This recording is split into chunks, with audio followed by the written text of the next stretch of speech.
You got it? Good job. All right. Can I see? Yeah.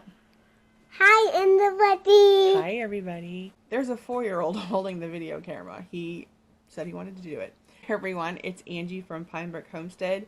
And today I wanted to give you a little bit of information about me. So today I'm going to give you the top 5 things I've learned from raising chickens.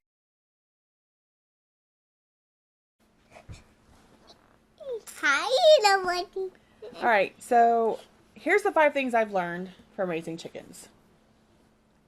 Number 1. Really? Yeah. Okay. So, the first thing I've learned from raising chickens is, as the Depeche Mode song says, you just can't get enough. You will become addicted to having chickens. And you'll start off with 6. 6 is a nice number. And then you'll realize that, 6 seems kind of small, like they're lonely and they need more companionship. So you'll get another 6 of like maybe a different breed, or you'll see that somebody has a sale and they have 2 different kinds of chickens and they'll give you 12 for a really outrageously, and then you'll start hatching out your own chickens because come on, what else are you going to do with all the extra eggs that you have that you can't consume in a long period of time other than giving them to your friends and neighbors? You're going to hatch out babies. So then you'll have more chickens, and then they will make more chickens. And yeah, it's a vicious cycle, but it's a fun vicious cycle. And yeah, I really like being able to have a renewable resource on my homestead when it comes to having chickens. But yeah, they are addicting. You always are going to want more. They're like tattoos. Once you get one, there's always going to be another one along the way shortly. So that's number 1. Okay. Another thing about chickens that I've learned is that they will turn you into an untrusting, paranoid psychopath. And here's why. You get your first chickens, right? You get your little bitties, whether you get them at Tractor Supply or you get them or you hatch them out yourself or whatever, and you put them in their brooder and you keep them nice and toasty. And then the next day you go in and you see chickens lying there, legs all stretched out or just, hunched over or on their side, or it doesn't matter. They're not up and around and peeping, and you totally freak out because immediately you think, I've killed them. And you walk over to them and they get up just as fine as could be, like, hey mom, what's up? I'm good. Why are you freaking out? That's normal. They're baby chickens. You feel responsible for them. Absolutely. Because, they don't have moms. No problem. However, once they get to be older, especially if you're new to raising chickens, once they get older, then you start freaking out every single time you hear something louder than a squawk. Whether it's, them, pecking at you to establish her, or if it's, somebody got too close to somebody else and the roosters are having a hissy fit with each other, it doesn't matter. Immediately you think that there's something out there, some stray dog or a fox or whatever, and you go flying out at all hours of the night, sometimes without your boots, sometimes with your boots, sometimes without a flashlight, sometimes with a flashlight. Doesn't matter. You're out there, you're looking, just absolutely sure that Sasquatch is out there ripping them from limb to limb.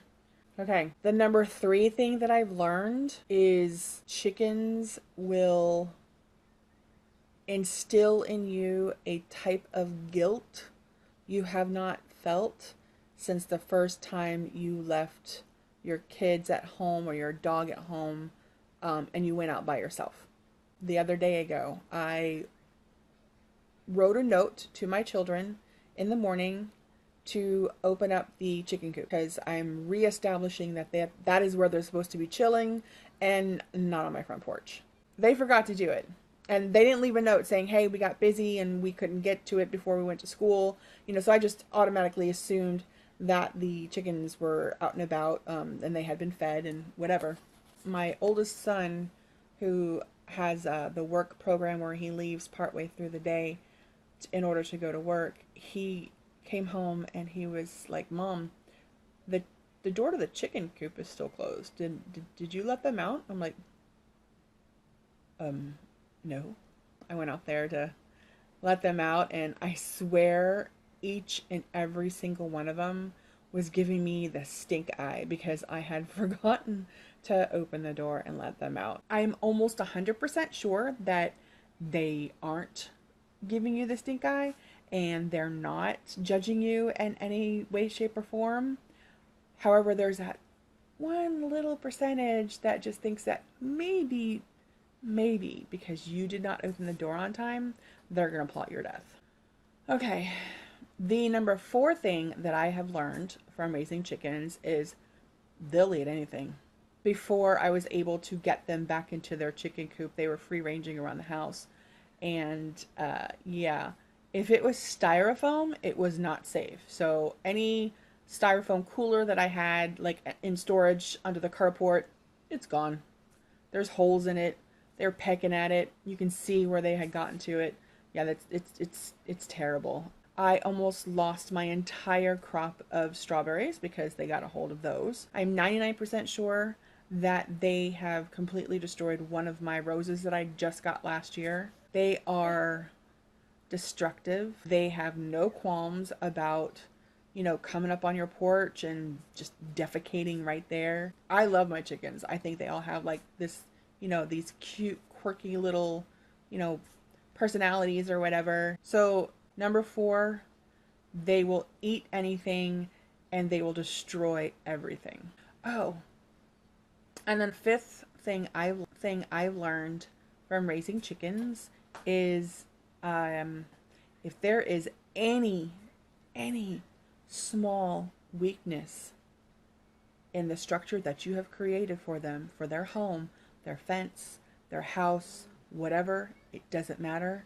If there's any weakness, they will find it and they will exploit it, and then they will escape and you can just say forget. All right, so the number 5 thing I've learned about chickens is that it doesn't matter how good you think that your established perimeter is around the chicken coop. It doesn't matter. It's gonna fail. They're gonna find a way. There's gonna be that one bird that is smarter than all of the other birds, and he or she is going to find that chink in your defenses. It's gonna find that small, teeny tiny spot that he or she can squeeze out of, or hop over, or scale, and it doesn't matter. She or he is going to find it, and they're going to do it, and they're going to do it. They will wait until your back is turned for 5 seconds. You turn back around, and poof, they're right there next to you. Chickens. So yeah, they'll find it.